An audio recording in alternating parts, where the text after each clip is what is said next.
I was at Daily Harvest and Amherst. I was the dishwasher, doing like tables, trash, and making like coffee, smoothies, everything there. Oh, just seeing the success in the individuals, the smile on their face that they got their job, their first paycheck. It's incredible. They let me go because of the COVID-19. During COVID-19, everybody was in lockdown. Our individuals needed that little extra support, and the Northeast Arc was there. All through the pandemic, there's one local restaurant in PVD, Toscana's restaurant. Starbucks has been a really big support to the Northeast Arc, especially CVS. CVS training, it is like meeting new people and the current workers. And my training is on Tuesdays and on Thursdays. And they're gonna be like teaching me doing the cash register or putting things onto the shelves. It is like safe. We do a lot of the classes on Zoom. I like to be busy instead of staying at home, like being like coloring and drawing. April 18th, I'm gonna be applying to the CBS. Hello everyone, I'm Kim Kerrigan, and I'm excited to tell you that after completing her training and job development work, Whitney is looking forward to starting her new role at CBS. Hers is just one of the thousands of stories illustrating the life-empowering work of the Northeast Arc. Because we can't gather for our usual gala tonight, we want to do something different, something more intimate, bringing you inside the heart of this great organization. People with disabilities teach us that when a typical path isn't available, the journey isn't over. Instead, we can set out on a different journey with new challenges, yes, but also with unique and unexpected joys. Over the next half hour or so, we'll be sharing some powerful stories with you. You'll hear how the Northeast Arc is changing lives while creating and supporting innovations that are sweeping the nation and changing the world. And toward the end, we'll be announcing some big news, something you won't want to miss. But first, a story about the woman who leads the incredible organization that we're here to support tonight. Most of you know Joanne Simons as the president and CEO of the Northeast Arc. But before she set foot in the world of disability advocacy, Joanne was a young mom, reeling from exhaustion of giving birth and from news that would change the course of her life. I didn't choose my career. My career chose me when my son with Down syndrome was born over 40 years ago. Here I am, a first-time mother. I expected, I didn't expect confetti coming from the ceiling, but I did expect people to be celebrating, but there was sort of a hushed feeling in the delivery room, and I learned shortly after that there were some concerns about his heart or breathing. The doctor talked about hearts and lungs, and, it was all sort of going, I was barely able to follow all this conversation, and at the end of the conversation, and he said, and there's some evidence of a syndrome, but I just wanted to mention that as an outside possibility. And I said, excuse me, but what kind of syndrome are you talking about? And he said, Down syndrome. But nothing was in place for what I imagined needed to be in place for a parent. So as a social worker, I thought, well, where's somebody coming in to help me with crisis management? Where's crisis intervention? Where's somebody to talk to me? Where's someone to share information? Where's someone to check in on me? And there was nothing. In fact, the next day I asked if I could go visit my baby, and they said, sure, you can walk down Longwood Avenue to Children's Hospital, and when you get there, ask for a wheelchair. He was in a neonatal unit covered with glass, and his head was under glass. He was in this isolette, the wires going everywhere. And I remember, patting his leg and saying, you might not be in the Olympics, but you can be in the Special Olympics. So I had already begun to, create a new vision for him. We were very lucky. The Jewish Community Center in Marblehead had just started infant daycare the year before, so this was actually a second group of children. And I called the daycare director, and her answer was really one of the first positive, wonderful thing that set me on a course to know that the world might be okay, where she said, he needs to be loved, hugged, and fed like any other child, and if the cardiologist says that he's okay, he can come. So at 12 weeks old, he became maybe the first child in the country with Down syndrome to attend daycare. The other thing I decided was from my hospital bed or early on that I was going to change my career. I just started networking to try to see if I could work in this industry and use this kind of energy and use that yellow pad of paper, which I probably still have, the papers of everything that went wrong in the first few months that I was going to change about making a system accountable and available and accessible to families so that no family would have to do what I had to do, which was to sort of create the opportunities. And I was very lucky because I actually came to the Northeast Arc. At that time it was called the North Shore Arc, as the director of advocacy. So is not the perfect position for a person who wanted to disrupt the world? We set up parent support groups and an adaptive equipment lending library and information series and advocacy opportunities, and it grew, and it was a very small part of the organization, and now it's the largest part of this organization. Jonathan was 12 weeks old when he was included in daycare. He was 2.5 years old when he went to a day camp. He was 9 years old when he started going to overnight camp, and at 10 he would go for 8 weeks, always being a typical kid. There are still families who are fighting for what I got, which was an inclusive education for their child. There are still school districts who would rather not provide the opportunities for children with disabilities to have access to the regular curriculum. And so why is the regular curriculum so important? Because that's where information is taught and learned, and the expectations are higher. But it was on this particular trip in Washington where the educators after the trip said to me, I don't know what Jonathan learned, but it couldn't have been more than what he taught us. And I said, what do you mean? They said, well, there was an exhibit at the Holocaust Museum that talks about gypsies and homosexuals and Catholic clergy, other people who were also murdered. And we were discussing this, and Jonathan raised his hand and he said, and they killed kids like me. And teachers don't know how to respond to that, because it was such an unexpected, honest expression. And I realized at that moment when I heard that story that there were other reasons for Jonathan to be here other than just to be a wonderful son, brother, grandchild, a friend. He was here because he reminds us of how we need to be better.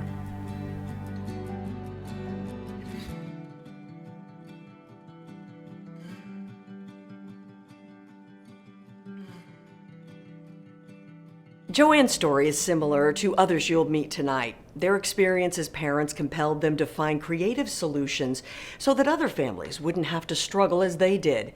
This is the passion at the heart of the Northeast Arc, and it's contagious. Each year, the Northeast Arc presents a member of the community with the Changing Lives Award. The award recognizes the outstanding support the recipient has given the Northeast Arc. This year's recipient is Charlie Brophy. Charlie is the U.S. East Regional President at Hub International and a true friend of the Northeast Arc. For the past few years, Charlie has served as the chair of our golf tournament, the longest-running charity golf tournament in the country. His leadership has resulted in new levels of success and made many people and organizations aware of the mission of the Northeast Arc. Charlie's gracious nature, collaborative spirit, and contagious energy are gifts to us all. Let's take a few minutes to hear from Charlie. Good evening. Thank you for taking the time to join us. While I wish we could be together tonight, I recognize we're living in unusual times. Although the pandemic has created challenges, it has also brought us together and provided an opportunity to experience life in a remote environment. We wouldn't be here without our generous sponsors and supporters. Their leadership and generosity allows the Northeast Arc to change lives every day. As we all know, the Northeast Arc has been doing incredible work for decades, and I'm proud to be affiliated with such an outstanding organization. I'm also delighted to continue my role as chair of the Arc's golf tournament. And as Kim referenced earlier, it's the longest running charity golf tournament in the country. I'm happy to say Hub International jumped at the chance to be the event's sponsor. In this role, I've learned so much more about the breadth of the programs and services the organization provides. They are truly changing lives every day. I'm really proud to be in a position to support the Northeast Arc and the incredible work they are doing to help individuals with disabilities and their families. Being recognized for these efforts is truly humbling. As you know, it takes a team behind the scenes for any one individual recognized, and I'd like to thank my team at Hub International, as well as my wife Kathleen and our family. Without them, I wouldn't be able to accept this award. As Kim has mentioned, there'll be some big news announced at the end of the program. But why wait? I invite you to join me now in making a donation to the Northeast Arc so that we can continue to do the work that is so important to our community. Thank you again, and I hope you enjoy the rest of the program. We want to thank Charlie for his wonderful, passionate, and generous contributions. Before we move on to our next story, we want to take a moment to acknowledge the generous sponsors who are making tonight's event possible. Without the support of community-minded individuals and organizations like these, I wouldn't be able to share some big news that I'm very excited to share in just about 20 minutes. So what sort of impact is the Northeast Arc having today? Here's one young family whose lives have been transformed by this organization.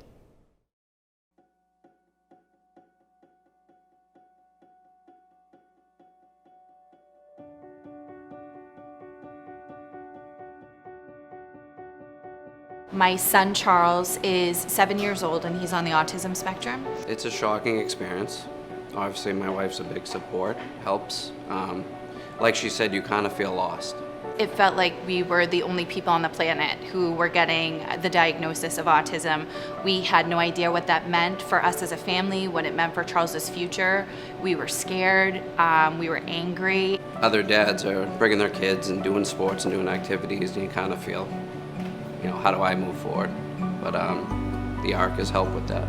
By going to this support group, it was other families going through the exact same things that we were feeling. So it was a way to cry, to laugh, to share. We just built a bond with these families, and they are now, 5 years later, some of our closest friends. He really likes to read for being a nonverbal child, and he understands. He's enrolled right now through the WaterWise program, which was also funded by the ARC, a program we would have never known about. They taught him how to swim in less than 6 months. Charles is a sensory seeker, so for him, the water is that calming aspect for him. It always has been since he was a baby with bath time. It has been a godsend for us. There is help, and you feel helpless or hopeless because you don't know what the future brings. I can tell you it gets better. As a mom, you need those other moms who can understand exactly what you are going through. Myself and Dan McGloin actually started a dad's support group. At times, we've had about 14, 15 dads. We actually just had 2 new dads the past group. And one had a son that was about 25 years old, and to hear that side of the story, how he's now working and looking to get his own apartment, it brings you good hope. The ARC is changing lives, not just individuals with disabilities, but their families. Having the ARC there is the biggest support. When you get that diagnosis of autism specifically, you think your world is over, and it's only really just begun. And because of the ARC, they've made that possible for our family.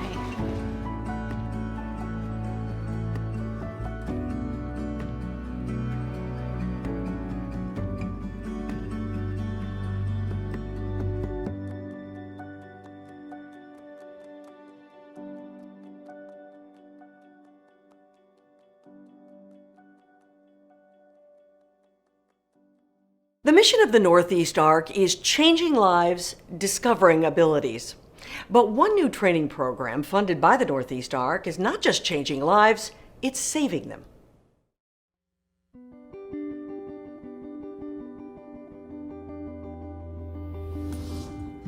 The ARC Tank is a social innovation challenge that we operate where over the past 3 years we've awarded $650,000 to big and bold ideas that have helped positively disrupt how disability services are offered. What I was doing is taking my home life with my family, raising Ted, who has pretty significant autism, and my professional life as firefighter, and I started thinking, what if these worlds collide? And it really got me thinking that we needed to develop this program. We begin with this. The family of a 13-year-old boy with autism is demanding answers. CBS News has learned new details tonight in the fatal shooting of a 6-year-old autistic boy. An update now on the case of a teenage boy with autism getting shot by Salt Lake City police. Based on my years of experience, all of these tragedies can be prevented, but they're prevented through training. We train how to interact with people with disabilities and what may happen when you do have contact. I too have a disabled child. She's completely nonverbal, named Sophia.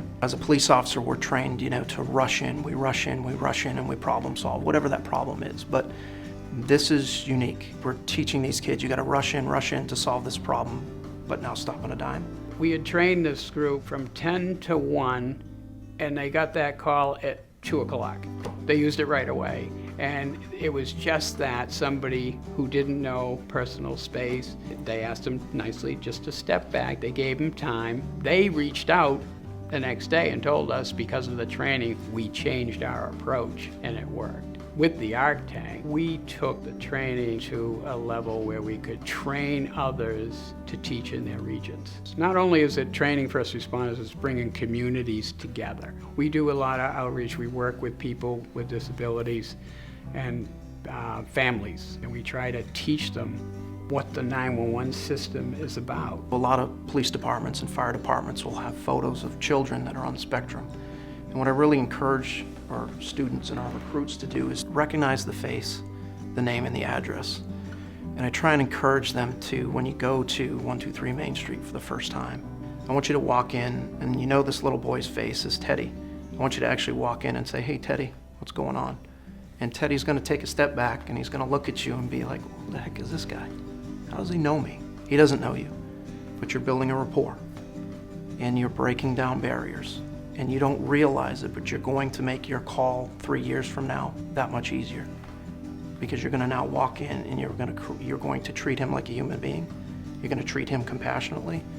Then I promise them that there's going to be a call where there's one day where Teddy's having a meltdown, and he's only going to ask for that particular officer. In my community, we had a young boy who was prone to seizures, and he had visited the EMTs and paramedics and the firefighters, police, several times. When we arrived at his residence for medical transport, he came out of his seizure and he actually smiled because his friends were there. I mean, that's what we want. They all knew each other. And he was high-five all the way with everybody on the way out the door onto the stretcher.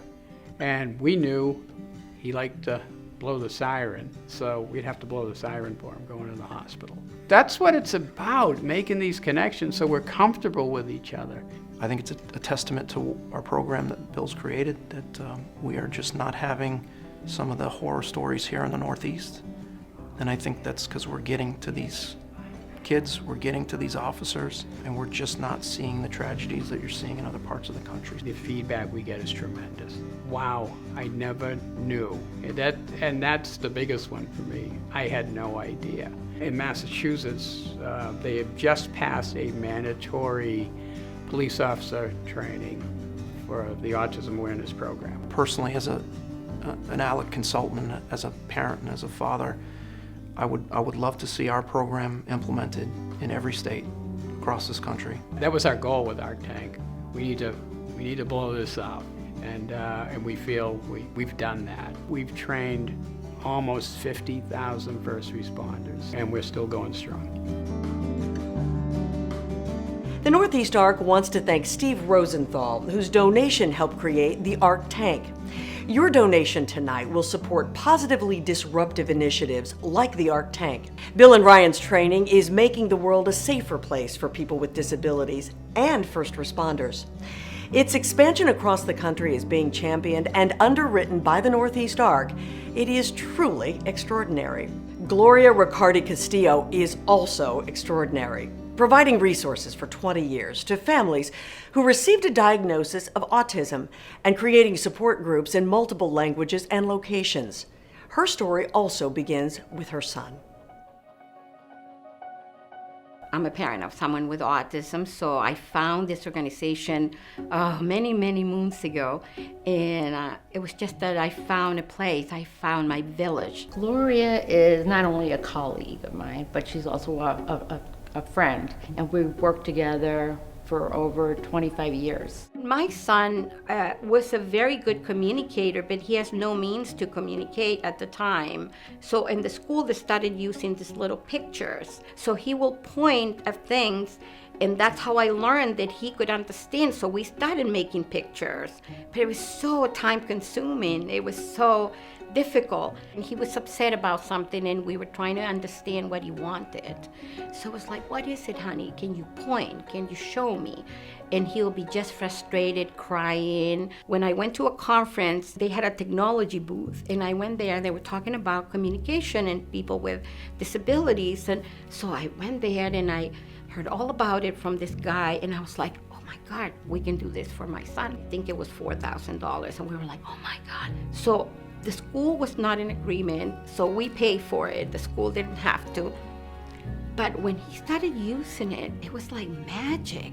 And I remember my husband built something, put something in the chat PC, and asked him to go get your sisters and ask him this dinner time. But he put the information there, so he pointed, girls' dinner, and the girls were running down. Fabi did that, did he do it? And it was just like we all rejoiced. He's communicating with us. That has been the most amazing thing with him, because he's a great communicator, but he's nonverbal. Nothing has been more life-changing for my son than being able to communicate. There are many devices for kids to communicate, but very expensive. It was complicated to get him through the schools. So when the iPad came, and they figured it out that they can put an app in the iPad and help children to communicate, it was like fabulous. We've gathered all these things here at the Northeast Arc at the Assistive Tech Lending Library so that we can show people what exists, what kind of options there are, and they can try them out, take them home so it doesn't cost them. If they decide they want to try something, they can see if it works. We have done something not other organization has done. We are the only ones. We went to the schools. We call Touch to Talk Goes to School. We bring the iPad, the application, the training free of charge to the schools. And the training, I said, we're doing a training for the professionals at the school, but I want the parents there. I want the parents to learn how to use the devices, to change, to add pictures. I cannot tell you how grateful the parents are. She will do anything that she can to support a family. With Gloria, there's no judgment. There is acceptance, there is empowerment. It takes a little bit of money to make a family happy and to make a family feel like they'd accomplished something. Investing in assistive technology is just like investing in people's independence. We wouldn't be able to do what we do without these wonderful supporters, these wonderful people who give us funding. Without them, we couldn't do the job that we do.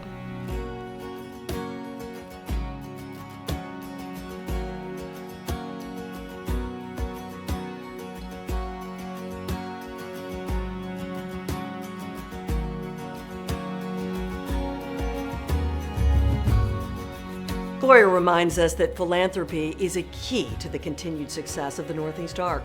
By investing in the sort of assistive technology that changed her son's life, you provide the gift of independence to people with disabilities. Today, the Northeast Arc is a rock-solid, well-run, and mature organization that has simultaneously developed the ability to innovate quickly as the needs of families change. One of the people responsible for that rare combination of attributes is Darcy Immerman, who's ending a successful term as chair of the board of directors. You have to look back on 2020 and try to find those wonderful nuggets.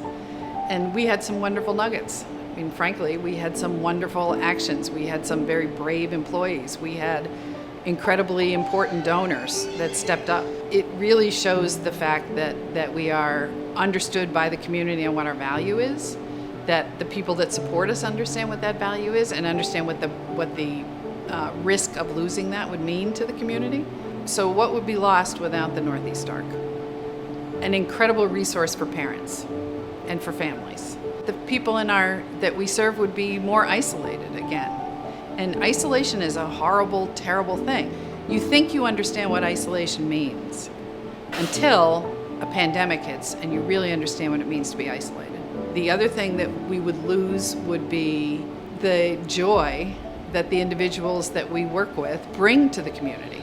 I'll see somebody walking by that's wearing a piece of Shine jewelry, and I recognize it, and it's at the PBD Essex Museum, and you can buy our jewelry in different places now. I'm thinking the individuals that made that were sitting in a room together, happy, contented, challenged. I've said this from the day that I walked in the door. Whatever I have been able to do or to give to the ARC will never be matched by what I've received. I want to thank the board. I want to thank the advisory board. I want to thank the executive staff at the ARC. It has been a joy, and I will think about it fondly for the rest of my life. Thank you, Darcy.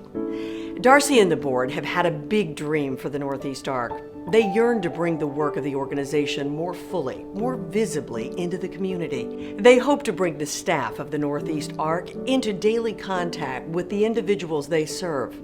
They wanted to invite families and individuals into an accessible facility that provides programming, education, resources, recreation, and joy, all located in a gathering place for the wider community that offers employment, entertainment, and connection. And now, as of today, that big dream has come true. People think of disability, they think of the Northeast ARC because we've been here for over 65 years. The Northeast ARC's mission is to include people with disabilities in our lives. What we're trying to do is to make this region the best place for people to live. The early founders of the Northeast ARC didn't want their children to be shunned aside, forgotten about. And from those early humble beginnings, the Northeast ARC grew into what it is today, which is a powerhouse with 1,100 employees impacting 15,000 people every year. The Center for Linking Lives at the Liberty Tree Mall is 26,000 square feet of all our community-facing programs. For people who want to be more independent, again, what a place, what a perfect place to be. And plus, public transportation-wise, all the public transportation pretty much comes to the mall. And so when you start to look at the reuse of these kinds of centers, we really were talking from the beginning about the fact that if the space doesn't serve the mission, then it's not the right space. We've always talked about community, but we weren't in the community, so we weren't as visible within the community as we needed to be. I get excited when I see the collaboration that's happening among all our departments. We're no longer in separate buildings or in separate floors, siloed by our physical presence. When a family calls the center looking for information, I know right from the get-go that we're going to change that family's life. We're building this community and families will come. It's not a segregated place. The parents can be in a room attending a sport group, the child can be attending a recreation program. If I were going back a few years when my son with Down syndrome was born and I was coming here to get service for him, I would be filled with hope and optimism about his future. The right moment for the Center for Linking Lives is now. Our malls are going under tremendous rebirth, but they could have still a vibrancy and an important element in our community. If you look at this kind of space, the ability to be able to quickly change it, I mean, there's nothing here that's fixed, that can't be moved, that can't be a hotel space so that people can come and go. And I think really ready to come at whatever comes at us next. And I love the fact that we have all glass doors going in and out of these spaces. There's nothing that's behind closed doors anymore. I'm excited about the fact that the community gets to see us every single day and they know what we do. And the excitement around Parcels, the retail store that we've opened that features the work, the products made by people with disabilities from all over the country. My name is Elizabeth Jason. I paint and I make this mask and we do arts and crafts. The Center for Linking Lives also provides an important environment for eliminating barriers that exist between staff and the people that support them. You really don't know who are the helpers and who are being helped. So I've been in this agency since summer of 1993.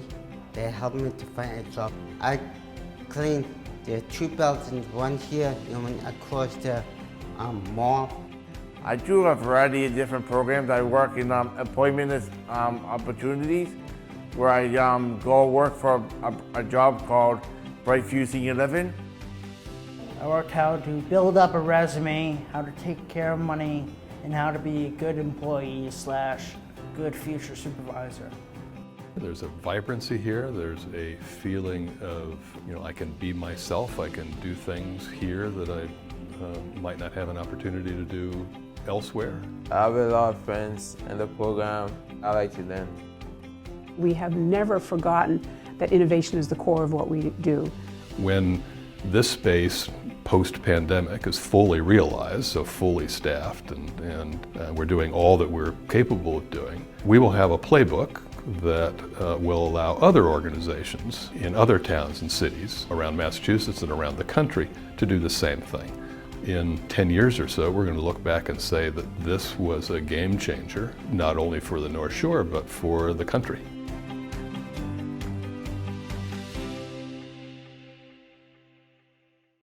What a beautiful, innovative, exciting, and joyful space. It's sure to inspire new vision for disability advocacy organizations across the country. I've been telling you all night that we had some big news to share. Well, now it's finally time. A few weeks ago, we hosted a walkthrough for 2 visitors at the Center for Linking Lives. I expect you'll be interested in their response. Good evening. I'm Robert, and it's so great to be with you here tonight virtually. And I'm Josh Kraft, the president of Kraft Family Philanthropies, and my dad and I are so excited to be able to be with you virtually tonight to celebrate Northeast Arc and their first ever capital campaign, the Campaign for Linking Lives. Our family has a history of promoting social equity. We try to work with strong partners who seek to provide opportunities and support to individuals and families across all of our communities. It is of the utmost importance to us that social equity is realized by people of all abilities, and Northeast Arc's new Center for Linking Lives aligns with this mission. That is why I'm thrilled to announce tonight that we have made a $125,000 challenge gift to support the Campaign for Linking Lives. I have seen the Center for Linking Lives firsthand in an innovative and transformational project that my dad, my brothers, and I are so proud to support because we know it will provide the greatest outcomes for people with disabilities. Our gift is a challenge grant, so we are now challenging other donors to step up and join our family in providing critical funding to Northeast Arc and the Center for Linking Lives. Thank you for giving my dad and I the opportunity to join you all tonight, and best of luck with the Campaign for Linking Lives. Go Revs, go Pats! We hope you'll respond to Robert and Josh Kraft's challenge grant by making a donation tonight. We're so excited to embark on our most innovative and impactful project to date. And the Northeast Arc can't continue this critical work without generous donations like this one from the Kraft family and from you. To make your decision easier, we'd like to share one more story with you tonight, and this one might be my favorite. I love doing this work because I love the people that I work with. It's a job that I love. It's more than a job, really. It's my mission. I love coming to work every day. I love seeing the success when someone gets a job. So the Northeast Arc changes the lives of over 15,000 people every year. We serve close to 5,000 people in over 100 towns and communities in Massachusetts. The national average right now for rehospitalizations is 15%. Massachusetts is 17%. We are currently at 1 to 2%. We do have about 150 families, and we do about 22 to 24,000 hours a month. They kind of like help us going into the real world on your own. I love the Northeast Arc. I love helping people, make people feel good, put a smile on people's face. We have fabulous nurses on staff. We have fabulous direct support staff who do this work every day. Northeast Arc's response to the COVID-19 pandemic has been unbelievably amazing. Not only did you identify creative sources for PPE and shift many of your programs to a virtual model almost overnight, you found innovative ways to keep delivering critical services to thousands of individuals and families across the Commonwealth. You can't believe the commitment that they have. It is like they are family members and they care for them like they're family members. They are empathetic, they are joyful.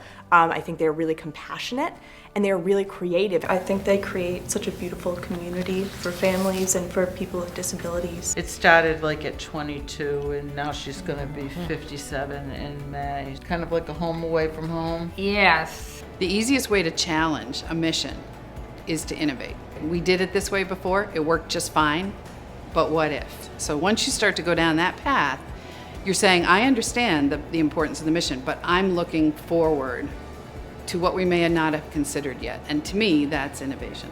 Most of the really innovative and unique program models, such as Breaking Grounds, the Black Box, and Parcels, started from private donations. The Northeast Arc couldn't do its work without philanthropy, because philanthropy allows us to be innovative, creative, and positively disruptive. If we had buckets of money, one of my biggest goals would be to make sure that everybody knows about early intervention. Well, our biggest challenge is not having enough nurses. Our biggest struggle is really finding committed and qualified staff. I would love to think about how do we build out gardening space to do flowers and food and herbs and things that they can ultimately bring inside. And giving up your time is just as important to this organization as giving up your money. Many of my volunteers have gone on to school to study in the field.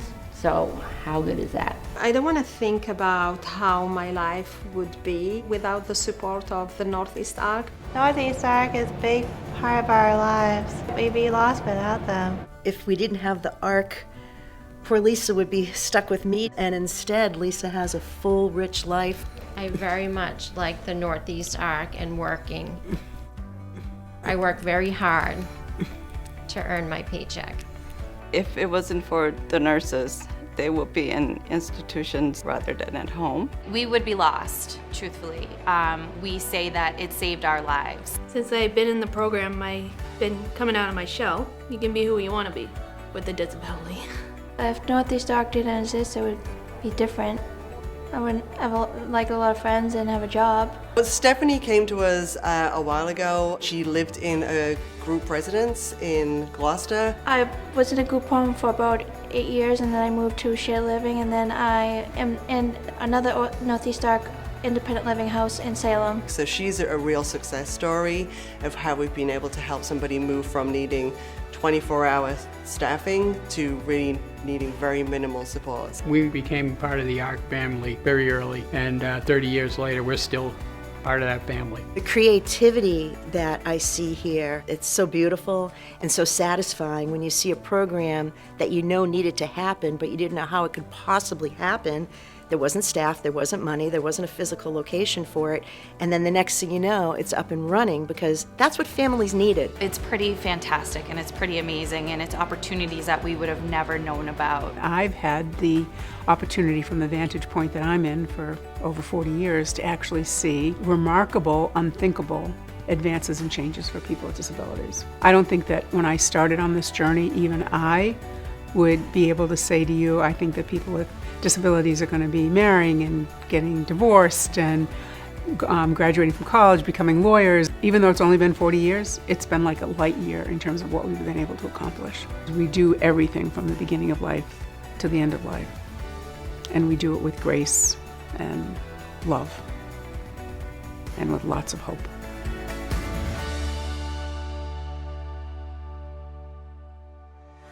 Please join with me, with the Kraft family, with Whitney, Stephanie, and Laura, with Joanne Simons and Charlie Brophy, with Candace and Nate Perrault, and with the chorus of voices from the organization and the community. Join with all of us in making a financial contribution right now to support the beautiful, innovative, transformative, and irreplaceable work of the Northeast Arc. Thank you.